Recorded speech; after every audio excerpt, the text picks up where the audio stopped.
Nobody wants to hear the grandfather rap. And old men have heart attacks, so I don't want to be responsible for that. So put the mic down and walk away. You will still have a little bit of big dignity. What's up, everybody? It's Joey G. Kicking it real as I always do. How you doing on this nice Tuesday night? I don't got to get up early tomorrow. Another day off with them. Thursday back to work, and Friday just short hours, nothing big. But it's Joey G, and the topic tonight, as I promised everybody, there's a lot going on. Then Raw last night, quick Raw review, was good. Part that, really, I mean, even though I had to do it Russian, I think the Rusev promo was good, and I am a little Russian, so I'm not a Rusev fan, but that was pretty good. I think that might have got him a little more over last night as a main eventer. He had Lana, and he had some other Russian stooge out there with him, and it had Putin's picture up on the thing. Say what you want. Putin is a real man. Obama's weak. I mean, and I'm American. I'm proud to be an American. I got a lot of friends that are in the military. You know what I mean? Joey Ansel, Mike Nathan, Chuck Breeze. I got a lot of friends in the United States military that fight for this country. We're not fighting Russia, though. You know what I'm saying? We're over there battling with them idiots in the Middle East, But as far as our president goes, he's weak. I mean, the guys that I know that are in the military, they're tough dudes. They can rumble. They're survivors. Them three guys I just named. Mike Nathan, Joe Ansel, and Chuck Breeze. They're survivors. And my boy Boxing Steve. I think, he went in the Army too. They're survivors. They're, you know what I'm saying? They're tough-ass dudes. They can survive. You know what I mean? Half of these jerk-offs that go in the Army or Marines or Navy or whatever, they go in just to try to get tough and end up getting beat up in there anyway. You know what I mean? But this is a wrestling show. But, Joey G always has a little something to kick. You know what I mean? By the way, Bill O'Reilly, get the big one.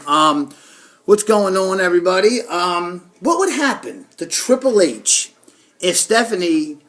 Let's just say, let's envision like some people envision, okay? If Stephanie really caught, say one night, Vince is going to hit 80 years old sooner or later. You know what I mean? He's 70 now, I think. I mean, he was 52 at the Montreal Screwjob, and my gosh, that was November 9th. Today's my boy Pooch's birthday. Happy birthday, Pooch. Pat Riley, happy birthday. I love you, brother. Click for life. Mikey Knorr, click for life. Stace, Charlie O'Neill, Buddha. Y'all know it. For life. NWO for life.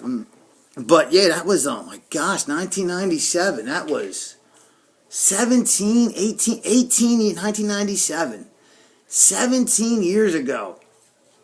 The Montreal Screwjob. Damn, time flies. But then Triple H had Vince's ear because Shawn had Vince's ear. Kevin Nash before that, 2 years before that, had his ear. Scott Hall, Sean Waltman, even at whatever Justin Incredible's name was in WWE. It looked like underwear. It looked like a friggin' thong he wore in his face. Altoya Maoya, the man of war. I mean, he even had Vince's ear. I mean, like, Sean would go into the office and say, Vince, let me see the roster. And they wouldn't say to fire anybody. They said, you could do this. They tried to help out Chris Candido so much. And if Candido wasn't so worried of who Tammy was blowing, Sonny, you all know. If she wasn't so worried that, she was fucking Sonny was fucking Shawn Michaels. She was fucking Kevin Nash. She was fucking blowing the Sandman in ECW. She was blowing off Sabu. Sabu. The dude's whole face is scars, you know what I'm saying? She did Terry Funko. I can imagine what that's like. Oh, yeah! Rock it, baby, yeah! That's what we used to do, me and the Dream back in the day.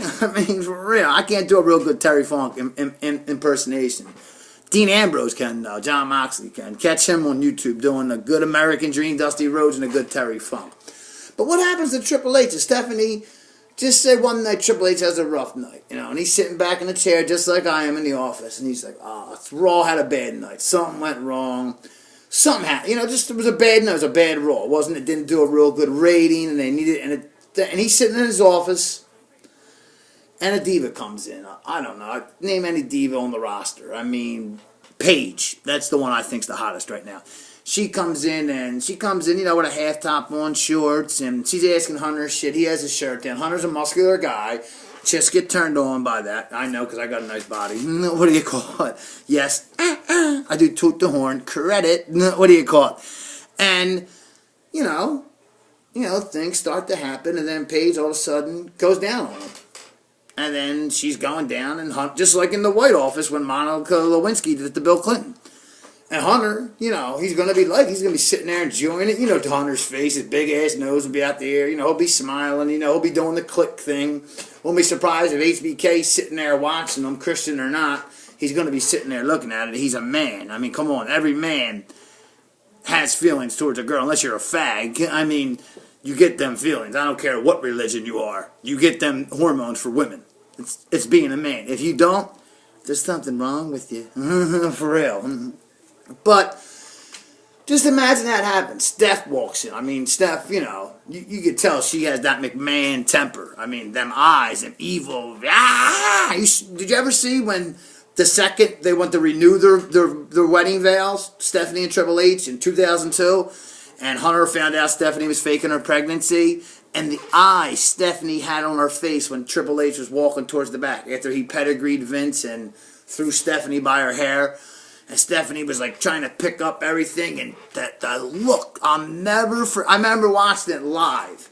That time I was living at my mother's house, and I've never lived there. I will never live there again. But I was at that time in January of 2002. It was right after he won the Royal Rumble, and he came back from his first quad injury, and you know, what do you call it?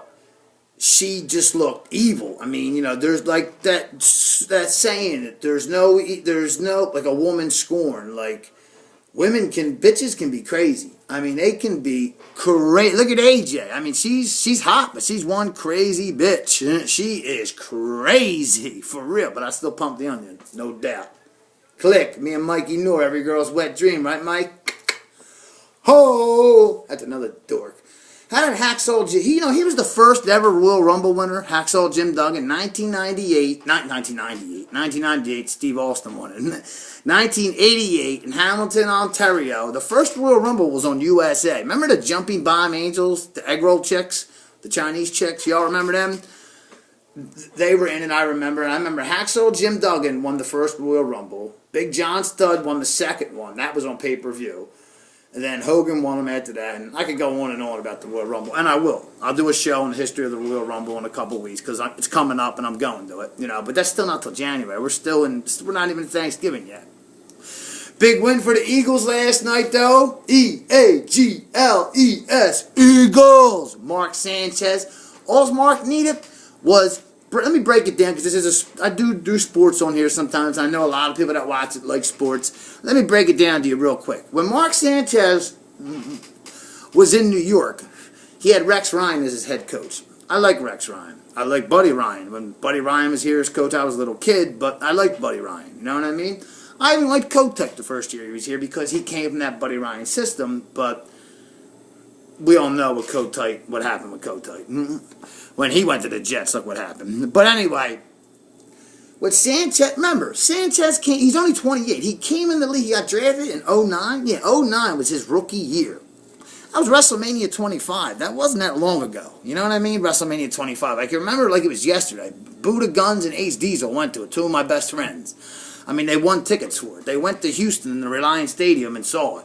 That was the first Shawn Michaels Undertaker match. Well, first one at WrestleMania. And the main event was Triple H and Randy Orton, and Triple H punted Randy, and Triple H won, and Edge defended the world title in a triple threat against Cena and the Big Show, and Cena put the Big Show and Edge up for a double AA, and Cena ended up winning the world title.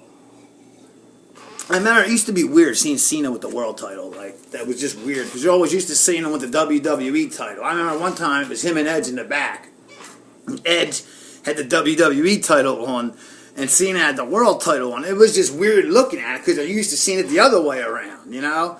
You're used to seeing Edge with the world title and Cena with the WWE title, but it was Cena with the world title, you know, and it was Edge with the WWE title. It was weird. Edge was on SmackDown, Cena was on Raw. Cena's been on Raw since 2005. I mean, we're going on 10 years he's been on Raw. And there is going to be a draft this year, and trust me, if there is, I mean, I hear there is. I can't say there definitely is, but it's rumored. John Cena, I mean, I think, no doubt, I'm not saying it's rumored to be a draft, but I think, I don't know, I didn't hear this at all. If there is, he's going back to SmackDown. There's no doubt. Because if CM Punk's coming back, Ryback's on the rise. I mean, as we know, Ryback is going to be the next member of Team Cena, unless they put Ryback against Triple H at Survivor Series. I mean, what are they going to do with Randy Orton? I mean, there was nothing mentioned about Randy Orton last night on Raw. The Authority didn't, unless I missed it. You know what I mean? The Authority didn't mention nothing. Cena, Ryback, none of them. Michael Cole, maybe they did. I don't know. Maybe they might. Yeah, I think they might have showed something. But that should have been a big part of the show. Randy Orton's my favorite wrestler. And Randy Orton, besides Cena, Randy Orton's the second biggest star in the company. Punk's not there now. If Punk's there, in my opinion, Punk's the star of the show.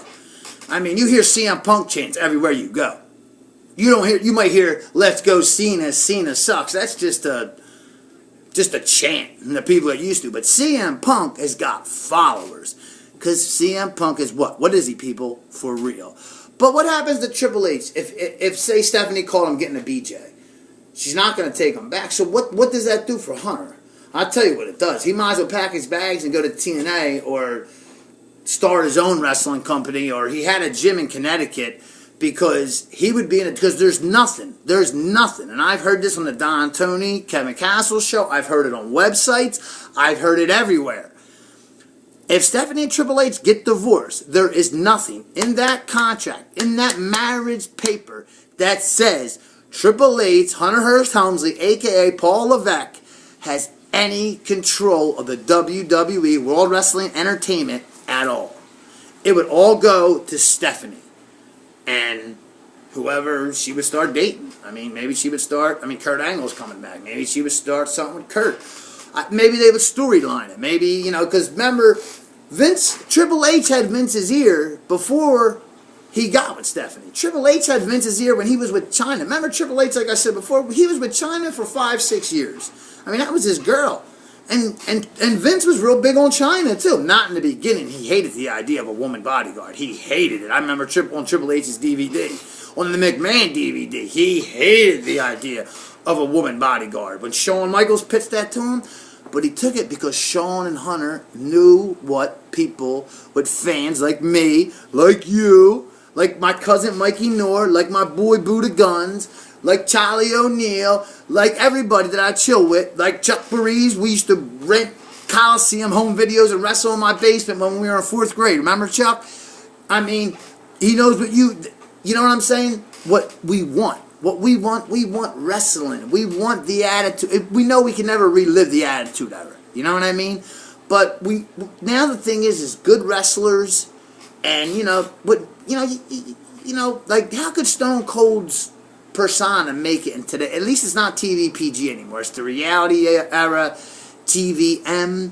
I guess that's TV mature. I mean, it's not TV PG anymore. I'm still waiting for a SmackDown to go back to Thursdays. And I can't wait. But Raw last night was good.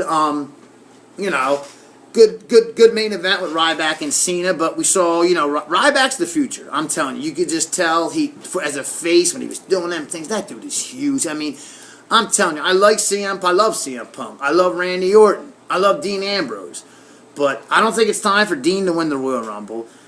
Orton, maybe.